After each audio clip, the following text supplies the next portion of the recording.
Picture the Ice Age, and your brain immediately serves up the same image. Fur-clad hunters gathered around a roaring fire, trading stories after a successful mammoth hunt. Children sleeping soundly in some snug cave while snow falls softly outside. It's a comfortable picture. It's also almost completely wrong. The actual Ice Age was a sustained engineering emergency that lasted tens of thousands of years. And the humans who made it through weren't just brave. They were relentlessly, almost obsessively clever. Because being brave wasn't enough. The cold didn't care how determined you were. It killed you the same way regardless. What kept people alive wasn't courage, it was knowledge, and specifically the kind of knowledge that most documentaries never bother explaining in any real detail. Start with the temperature, because most people dramatically underestimate it. At the peak of the last glacial maximum, roughly 20,000 years ago, average global temperatures were between 10 and 20 degrees Celsius, colder than today. On the open Eurasian steppe, which is where a significant portion of humanity was actually living, winter temperatures regularly dropped to negative 40 degrees Fahrenheit. That's not a particularly bad winter. That's a temperature at which exposed skin begins dying within minutes, where the moisture in your lungs freezes on the exhale, where the wind doesn't just make you uncomfortable, but actively accelerates your death. A modern human placed into those conditions without preparation would be dead before the night ended. That is the baseline. That's what these people were solving every single day. And the first solution wasn't fire, it was the ground itself. At sites dating back hundreds of thousands of years across Russia and Central Asia, archaeologists have found circular depressions dug deliberately to depths of 6 to 8 feet. This wasn't random digging. Tool marks confirm intentional excavation. And the reason is straightforward physics. At 6 to 8 feet below the surface, ground temperature stabilizes at somewhere between 20 and 30 degrees warmer than the air above. Your ancestors didn't attempt to heat the frozen air around them. They went under it. That single insight, that the earth itself could function as insulation, is the foundation of everything else that followed. Above ground, the engineering got considerably more sophisticated. At Dolní Věstonice in the Czech Republic, 26,000-year-old winter shelters show walls built in distinct layers, each one doing a different job. The innermost layer was animal hide with the fur facing inward, trapping warm air directly against bodies. Outside that sat dried grass and moss, which wickeded moisture away before it could freeze. The outermost layer was woven reed and bark matting, wind-resistant but porous enough to let moisture escape rather than accumulate and destroy the structure from within. Here's the thing. That's not primitive guesswork. That is a deliberate, sequenced thermal system. It's the same physical logic behind the insulation in the walls of your house right now. The materials were different. The physics were identical. But nowhere was ancient thermal engineering more visible than in Ukraine, at sites like Mezhyrich and Kostenki. Archaeologists working those sites found something that genuinely stopped them. Not caves, not windbreaks, houses, actual engineered structures, built entirely from woolly mammoth bones. Mammoth skulls, each weighing over 200 pounds, used as foundation blocks. Curved tusks arranged into dome-shaped frameworks. Hundreds of smaller bones packed into the gaps for structural support. The entire frame covered in layers of stitched mammoth hide, thick enough to block wind and shaped precisely enough to shed snow load. That is not survival instinct. That is architecture. Experimental reconstructions of these structures have confirmed what the archaeology suggested. A properly built mammoth bone house could hold interior temperatures 40 to 50 degrees warmer than outside, using only modest fires. Let that sink in. Builders working with stone tools and no written instructions matched the thermal performance of modern Arctic shelters equipped with industrial insulation and electric heating. Modern Arctic engineers who have studied these reconstructions weren't just impressed. Several military Arctic training programs now teach shelter building methods derived directly from these 20,000-year-old designs. We abandoned the knowledge when the climate warmed. We spent a century rediscovering it with the full resources of modern science. And what we found was that our ancestors had already solved it, completely, using bones. None of it worked without fire, though, and fire during the Ice Age was not the simple campfire of popular imagination.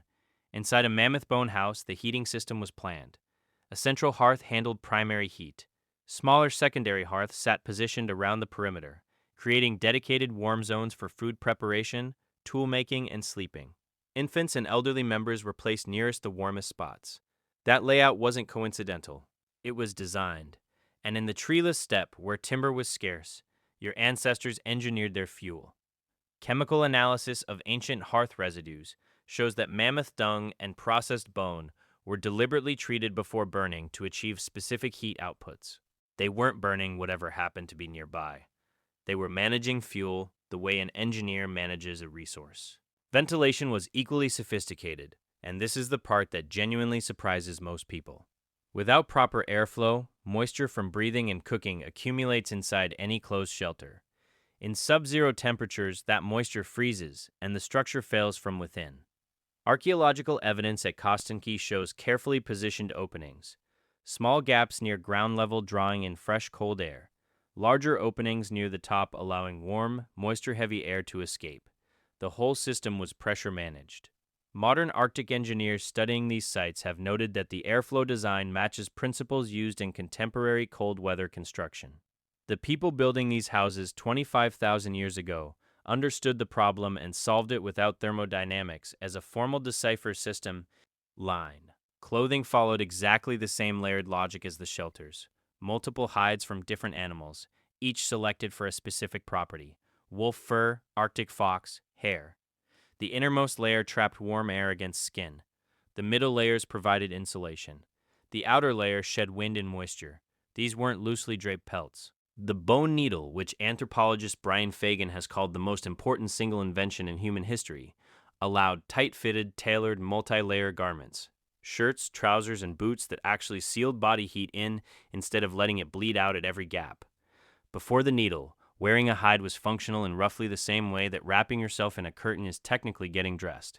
After the needle, clothing became a precision thermal system that could keep a person alive at negative 40 degrees while moving through open steppe wind. Food storage was another engineered solution that most people never consider. In permafrost regions, Ice Age groups dug underground chambers connected to their winter shelters by short tunnels. These weren't improvised. They functioned as natural refrigerators, holding meat frozen and accessible throughout the winter even during storms that made going outside impossible. Planning for winter storage required groups to begin preparation in late summer, well before conditions deteriorated. Analysis of tool wear and seasonal bone deposits at multiple sites confirms this. These were not reactive people scrambling from one crisis to the next.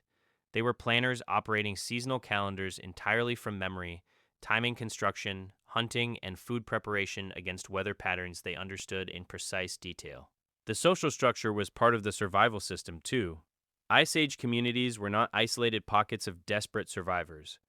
Archaeologists have found shells, beads, and tool materials that traveled hundreds of miles from their origin points, which means active trade and communication networks spanning frozen continents. When one group's food supply failed, neighboring groups could provide support. Some researchers argue this social connectivity is specifically why Homo sapiens outlasted Neanderthals, who maintained smaller, more isolated populations. The ability to maintain relationships across a frozen landscape was not a luxury. It was a survival mechanism that functioned like insurance, and the groups that built wider networks had significantly better odds. After dark, inside those bone houses with fires burning and storms moving outside, something else was happening. Anthropologist Polly Wiesner spent years studying one of the last groups living close to ancestral patterns and found a consistent shift. Daytime conversation was roughly 80% practical, hunting, logistics, resources. But nighttime conversation around fires was more than 80% stories.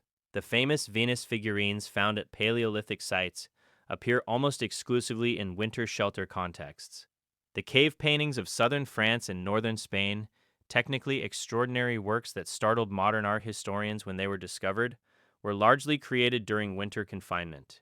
The art that defines our species wasn't produced in comfortable summer abundance. It was made by firelight and engineered bone houses, while the steppe outside was locked in months of killing cold.